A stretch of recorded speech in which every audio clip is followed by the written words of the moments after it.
Well, hey there, and welcome back to Heimler's History. Now, we've been going through Unit 2 of the AP Government Curriculum, and in this video, that means it's time to talk about the judicial branch of the federal government. So if you're ready to get them brain cows milk judicial review style, then let's get to it. So in this video, here's what we're trying to do. Explain the principle of judicial review and how it checks the power of the other institutions and state governments. So let's do this. First, we'll talk about the structure of federal courts. Then we'll talk about the power of the federal courts and how they use that power to check the other branches of government. First, let's talk about the structure of the federal court system. Now, the first thing you think of when you hear federal court is probably the Supreme Court, and you would not be wrong, but there is much more to the federal court system than the big daddy judiciary at the top of the food chain. Essentially, there's a three-tier hierarchy to the federal court system. The Supreme Court sits on top and has the bragging rights of being the only court officially established by the Constitution, and just in case you're wondering, that's in Article 3. Now, the judges of the Supreme Court, as in every other level of the federal courts, are appointed by the President, confirmed by the Senate, and hold lifetime appointments on good behavior, which when being translated means that if they don't act like a judicial turd, they have a job for life. Now, we need to talk about the jurisdiction of the Supreme Court. That's a word that describes the extent of the power of the court, or in other words, what kind of cases this court can hear. Now, there are essentially two kinds of jurisdiction that a court can have: original jurisdiction and or appellate jurisdiction. If a court has original jurisdiction, that just means that it can hear a case for the first time. But if a court has appellate jurisdiction, that means it can only hear appeals from the lower courts. So the Supreme Court has both original and appellate jurisdiction. However, the scope of the original jurisdiction for the Supreme Court is pretty narrow. If I decide to sue that one guy who disliked my Unit 1 review video for public defamation, then my case will not end up before the Supreme Court, but rather a lower court, although I'm not sure there's a court low enough to hear such a dumb case. Anyway, the Supreme Court has original jurisdiction when there's a case between two states or when there's a case involving an ambassador or other public official, etc. But the majority of cases that appear before the Supreme Court are appeals, and thus the court makes use of its appellate jurisdiction. Okay, so that's Big Daddy Judiciary on top. So where did all those other federal courts come from if they're not mentioned in the Constitution? Well, Article 3, Section 1 tells us, "The judicial power of the United States shall be vested in one Supreme Court and in such inferior courts as the Congress may from time to time ordain and establish." So the Supreme Court is established by the Constitution, and it also gives Congress the power to establish lower courts as necessary. And in 1789, Congress found it necessary to do so and passed the Judiciary Act of 1789, which established the structure and jurisdiction of the lower federal courts. So the courts on the next rung down from the Supreme Court are the 12 regional courts of appeals. And I hope you can already discern from the name that these courts have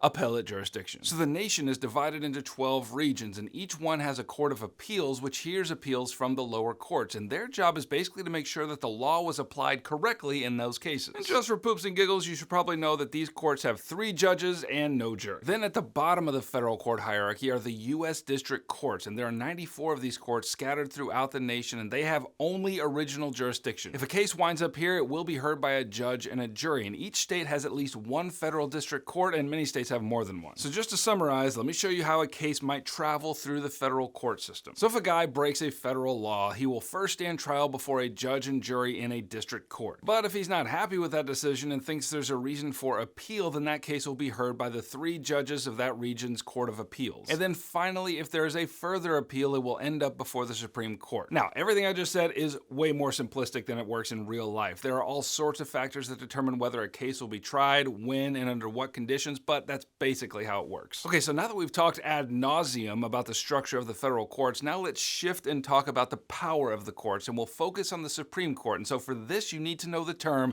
judicial review. This means that the court has the power to rule on the constitutionality of laws. Now, this power is not explicitly granted to the court by the Constitution, so where did it come from? It came from one of your foundational documents and one of your required Supreme Court cases. So let's begin with the foundational document, namely Federalist 78, written by Alexander Hamilton. As always, I have a whole video going into depth on this document, so here I'm just going to give you the basics in summary form. So in this essay, Hamilton argues that the independence of the judicial branch, which was achieved in large part by the lifetime appointments of its judges, erected a protective wall around its power. And why is that? Well, Hamilton argued that the lifetime appointments insulated the judges from political pressure, and thus they could focus exclusively on constitutional interpretations of the laws. Additionally, Hamilton argued that the nature of the court's power is its exercise of judicial review. The court, he said, should be able to consider the laws passed by the legislature and decide whether those laws align with the Constitution or not, and if not, strike them down. Now, where all of that came together for the Supreme Court was in one of your required required cases, namely Marbury versus Madison in 1803. Now again, I've devoted a whole video to this case and I go into details about the facts of the case and everything you need to know, and since that's kind of complicated, I'll just tell you here that Marbury versus Madison was the case that established the precedent of judicial review for the Supreme Court. And when the court exercises its power of judicial review, it serves as the most potent checking power on the other branches that the court possesses. Alright, thanks for watching. Click right here and grab a review packet, which will help you get an A in your class and a 5 on your exam in May. And if you want me to keep making these videos for you, then you can let me know that by subscribing. And you know me, I shall oblige. HEIMLER out.